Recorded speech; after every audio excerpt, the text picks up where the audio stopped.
ఈరోజు నంద్యాల పార్లమెంటు బనగానపల్లికి ఈరోజు నన్ను అబ్జర్వర్గా వేయటం జరిగింది. ఏఐసిసి నిర్ణయం మేరకు నా పేరు లీలా శ్రీనివాస్ ఈరోజు బనగానపల్లికి ఇచ్చేయటం జరిగింది.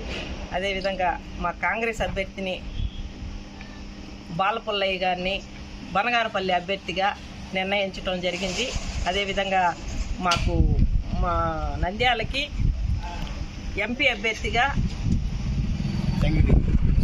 నరసింహ యాదవ్ గారిని మా హైకమాండ్ నిర్ణయించడం జరిగింది.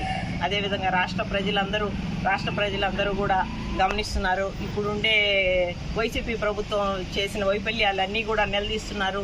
కాంగ్రెస్ ప్రభుత్వాన్ని ఎక్కడికి వెళ్ళినా ఆదరిస్తున్నారు. కాంగ్రెస్ ప్రభుత్వాన్ని ప్రతి ఒక్కరూ రావాలని కోరుకుంటున్నారు. బడుగు బలహీన వర్గాల్లో కూడా కాంగ్రెస్ ప్రభుత్వానికి ముందున్న కాంగ్రెస్ ప్రభుత్వమే మాకు అన్ని విధాలా మంచిదనేసి మా అభ్యర్థులు ఎక్కడ తిరిగినా కూడా మాకు ఘన స్వాగతాలు చెబుతున్నారు.